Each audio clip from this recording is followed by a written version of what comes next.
Hello people, welcome to Vocab Wizard. This is Mohit. This vocabulary is very friendly, means it is related to the friends only.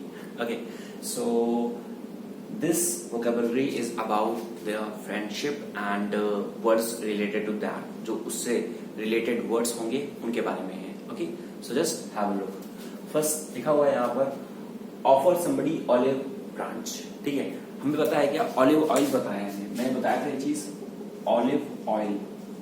Olive oil क्या होता है? Olive oil कहते हैं हम लोग जैतून के तेल को.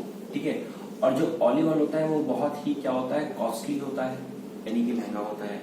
तो यानी कि अगर आप किसी को ऑलिव ऑयल दे रहे हैं तो इसका मतलब क्या है, आप उसको महंगी चीज दे रहे हैं. ठीक है, महंगी चीज दे रहे हैं. और यहां पर आपने क्या किया, ऑफर समबडी ऑलिव ब्रांच. आपने क्या किया, ऑलिव ऑयल की जो पूरी ब्रांच थी वही उसको दे दी. बात समझ रहे ना मेरी आप? आपने ऑलिव ऑयल नहीं दिया उसको, ऑलिव ऑयल की पूरी ब्रांच दे दी. कहने का मतलब वो जो आपका मित्र है बहुत खास रहा होगा, इसलिए आपने ऐसा किया. तो ऑफर समबडी ऑलिव ब्रांच का मतलब होता है दोस्ती का हाथ बढ़ाना. ठीक है, तो आपने क्या किया, आपने उसको ऑलिव ब्रांच दे दी पूरी. इसका मतलब आपने उसके साथ दोस्ती का हाथ बढ़ाया. ठीक है, नेक्स्ट लिखा हुआ है sent overturns. Overturns का मतलब होता है पहल करना. ठीक, आपने पहले पहल की.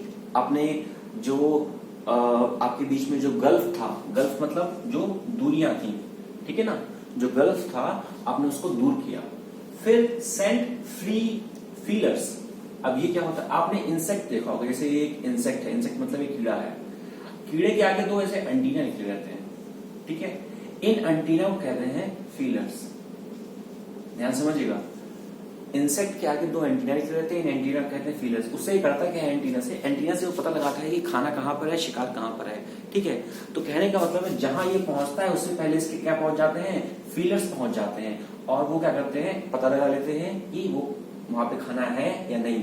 तो आपने क्या करते हैं, किसी के पास फीलर्स भेज दिए. इसका मतलब क्या, आप दोस्ती का हाथ बढ़ा रहे हो. आपके जाने से पहले फीलर्स पहुंच गए, इसका मतलब वो वहां पे पता लगा लेंगे क्या है.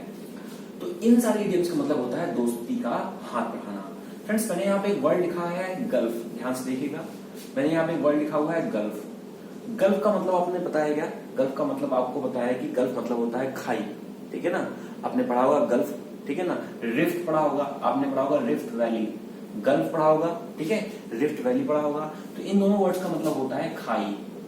और यहाँ इंग्लिश में ये यूज कैसे होते हैं, इंग्लिश में यूज होते हैं कि अगर रिश्तों में दरार आ गई, ठीक है, उसके लिए हम कहते हैं gulf. There is a gulf in our relationship, यानी हमारे रिलेशनशिप में गल्फ आ गई, दरार आ गई.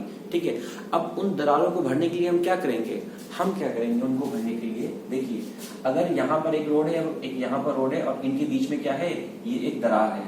ठीक है, ये एक बड़ी सी गल्फ है. इसको बढ़ने के लिए क्या करेंगे, हम इसके ऊपर एक ब्रिज बना देंगे. अगर हम इसके ऊपर एक ब्रिज बना देंगे तो ये जो गल्फ होगी वो भर जाएगी. कहने का मतलब यहां से इडियम बनता है bridge the gulf. Bridge the gulf या रिफ्ट. इसका मतलब क्या होता है, आप किसी से रिश्तों को अच्छा करना चाहते हैं, आप मेंड फेंस करना चाहते हैं, मेंड फेंसेस करना चाहते हैं, रिकंसाइल करना चाहते हैं. ठीक, रिकंसाइल करना चाहते हैं. तो इन सारे वर्ड्स का मतलब क्या होता है कि आप रिश्तों को सुधारना चाहते हैं. और इन वर्ड का मतलब क्या होता है, इन वर्ड का मतलब होता है खाई. ठीक है ना, तो bridge the gulf, rift, mend fences. Fences का मतलब क्या होता है, फेंसेस का मतलब चार दीवारी के आसपास किनारे किनारे जो तार लगे होते हैं उन्हें हम कहते हैं फेंसेस. चार दीवारी के किनारे किनारे जो तार लगे होते हैं उन्हें हम कहते हैं फेंसेस. और आपने क्या किया, फेंसेस को मेंड कर दिया. मेंड का मतलब उनको पिघला दिया, तोड़ दिया. तो यानी कि अब रिश्तों में दरार खत्म हो गई है, सब कुछ वहां बढ़िया चल रहा है. ठीक है, आगे देखते हैं. आगे लिखा हुआ है, देखिए, फ्रेंड. आपको पता है क्या, फ्रेंड के लिए हम लोग फ्रेंड यूज करते हैं. और कौन कौन से इंपॉर्टेंट वर्ड्स है फ्रेंड्स के लिए, पाल. पाल का मतलब भी होता है फ्रेंड्स. ठीक है, चम. आपका फ्रेंड आपको चंपी दे रहा है बढ़िया सी. ठीक है, तो चंप मतलब भी फ्रेंड होता है, पाल मतलब भी फ्रेंड होता है. और उसके साथ साथ फ्रेंड्स, बीन. आपने मिस्टर बीन का नाम सुना होगा. ठीक है, मिस्टर बीन कॉमेडी में आते हैं. ठीक है, आपको पता होगा, सबने मिस्टर बीन मूवीज देखी होंगी. तो मिस्टर जो बीन थे वो बहुत ही फ्रेंडली नेचर के थे, या आप कह सकते हो बहुत ही, उनका जो नेचर था वो बहुत दोस्ती वाला था, बढ़िया नेचर था, सबको पसंद आता था. इसलिए कहीं पर भी बीन आ जाए इसका मतलब होता है फ्रेंड, कहीं पर पाल आ जाए उसका मतलब होता है फ्रेंड, कहीं पर चम आ जाए उसका मतलब होता है फ्रेंड. तो फ्रेंड के लिए ये सारे वर्ड्स हैं. अब हम आगे बात करते हैं. आगे लिखा हुआ है जो पर्सन बहुत ही फ्रेंडली होता है, मतलब उसका जो व्यवहार होता है, उसका जो नेचर होता है बहुत अच्छा होता है, उसके लिए क्या यूज करते हैं? उसके लिए हम लोग यूज करते हैं एमिएबल।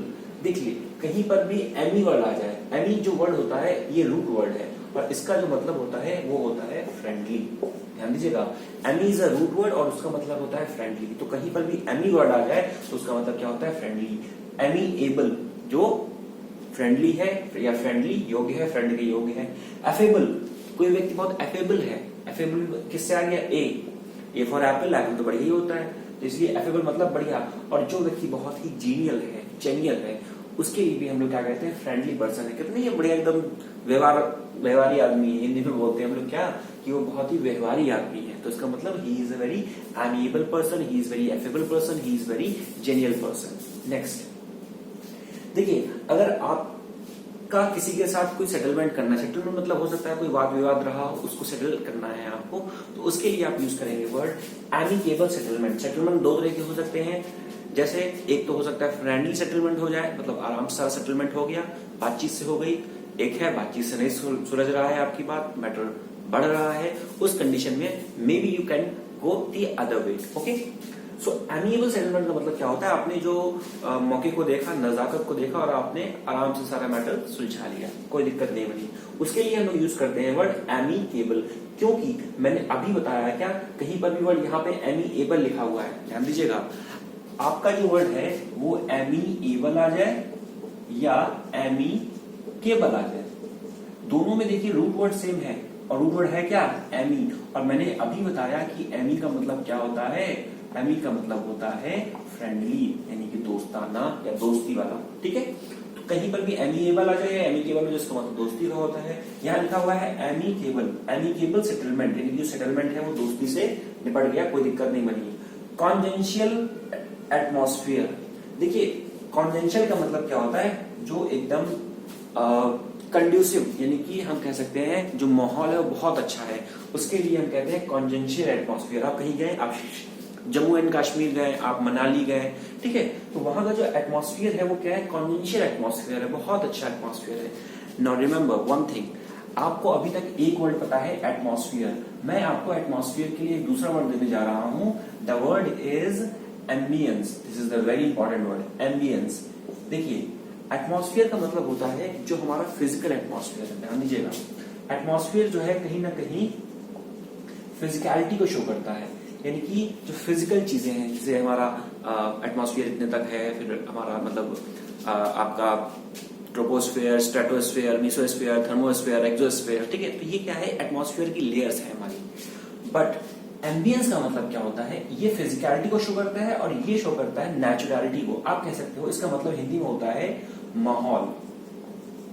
ठीक, जो माहौल है, कहीं पर कैसा माहौल है, उसे हम लोग इंग्लिश में कहते हैं एम्बियंस। तो एम्बियंस का मतलब होता है कहीं का माहौल के बारे में बात कर रहे हैं, कितनी क्या महफिल जमी है, तो वो क्या है? महफिल क्या है आखिर? उसी को हम लोग कहते हैं एम्बियंस। ध्यान रखिएगा, एटमॉस्फेयर जो है वो फिजिकलिटी को शो करता है। आपने कहा कि पढ़ाई के लिए मुझे एक कंड्यूसिव एटमॉस्फेयर चाहिए, जैसे मैंने यहाँ कहा ये कॉन्जेंशियल है, कंड्यूसिव एटमॉस्फेयर ऊपर आएगा, तो कंड्यूसिव एटमॉस्फेयर या एम्बियंस आप कह सकते हो। ठीक है, या आप कह सकते हो कि हमारी जो पढ़ाई का एम्बियंस नहीं बन रहा है, तो यानी कि हमारी पढ़ाई का माहौल नहीं बन रहा है। नेक्स्ट वर्ड देखते हैं, नेक्स्ट लिखा हुआ है कंड्यूसिव एटमॉस्फेयर। ये जो सारे वर्ड्स हैं ये गुड एटमॉस्फेयर यानी कि एक अच्छे वातावरण को शो करते हैं। इस टाइम लॉकडाउन की वजह से हमारा जो इकोनॉमी तो स्लो डाउन हुआ है, बट उसकी वजह से, ट्रैफिक की वजह से, अब ट्रैफिक कम हो गया, उसकी वजह से हमारा जो एटमॉस्फेयर है वो कैसा हो गया है? So we have the words here, हमारा जो एटमॉस्फेयर है वो कंड्यूसिव हो गया है, इसमें कार्बन की मात्रा कम हो गई है। सैल्यूब्रियस हो गया है, सैल्यूटरी हो गया है और फेवरेबल हो गया है। फेवरेबल मतलब क्या भाई? कोई चीज फेवरेबल है मतलब क्या हो गया? आपके लिए अच्छी है, ठीक है ना? तो favourable atmosphere, salutary atmosphere, सैल्यूब्रियस atmosphere और कंड्यूसिव एटमॉस्फेयर, इन सारे एटमॉस्फेयर का मतलब क्या हो गया? Good atmosphere.